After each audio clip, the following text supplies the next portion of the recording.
latest warning from Russia, saying we will shoot down Ukrainian intelligence satellites.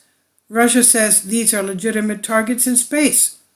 How it happened that purely civilian devices began to be used for military purposes. Commercial satellites that help Ukraine fight could become legitimate targets for a retaliation, said the Russian Foreign Ministry. What would happen if Russia really started to destroy them, and what might be the Russian military technological response to this challenge?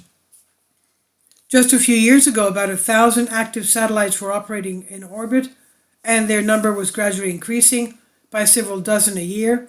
However, about 5 years ago, there was a technological breakthrough that allowed the United States and then China to dramatically increase their satellite constellations.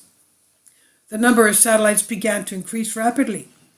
As of January 1st, 2022, 4,852 satellites were already operating in space. At the same time, 2,944 of them belonged to the United States and about 500 to Russia and 160 to the Russian Federation. Only in the incomplete year 2022, their number increased by almost 2,000 pieces.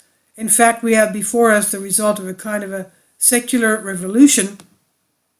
Large space constellations owned by commercial companies became the basis for such a sharp increase in operational satellites.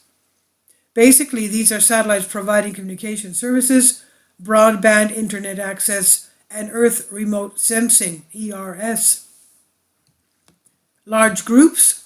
The largest of these is the Starlink global system, the satellite system from SpaceX to provide high-speed broadband internet access. Currently, the group already has 3,271 satellites in operation, of which more than 1,500 were launched this year. The orbits of many of these satellites, military and commercial, pass over the territory of Russia and over the territory of Ukraine. They take pictures, they get images in different areas, and deal with radar sounding. The photos are sent to Earth, processed, and used. Including they are bought by the military for their own purposes. All space forces participate in similar satellite reconnaissance.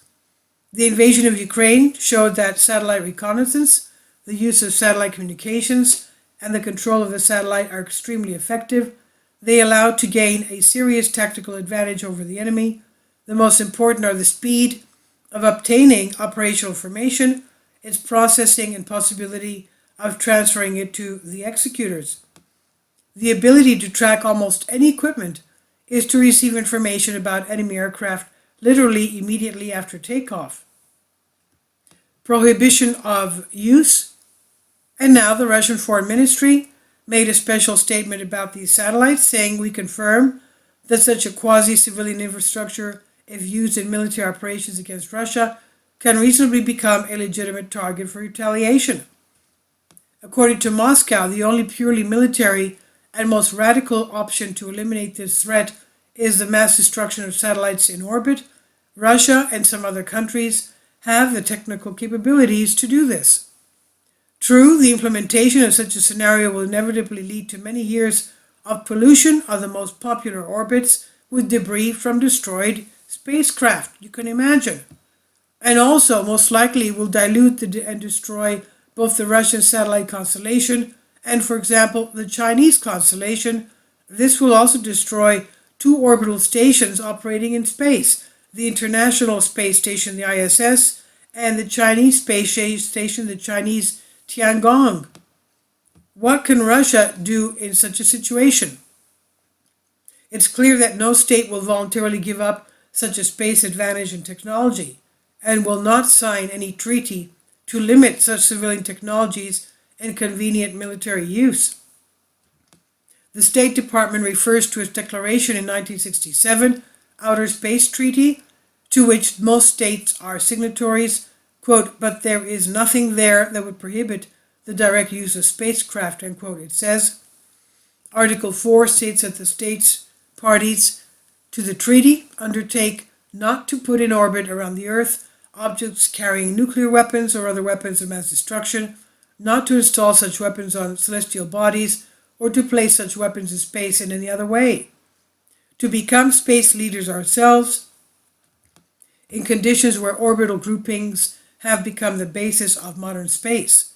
Obviously, Roscosmos and the Russian military defense are well aware of the situation, reports Russian media. Recently, the head of Roscosmos, Yuri Borisov, said that the goal of Russian cosmonauts is to transition to mass and serial assembly of spacecraft, reaching the production of at least 200 satellites per year by 2026. He said, "I would like to hope that future Star Wars will be conducted in this vein of production."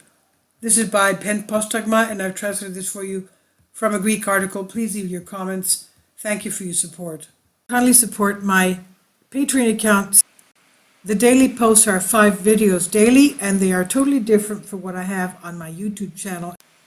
Thank you so much for your support and that you find all my content so interesting. You'll find the Patreon account details in the description box below.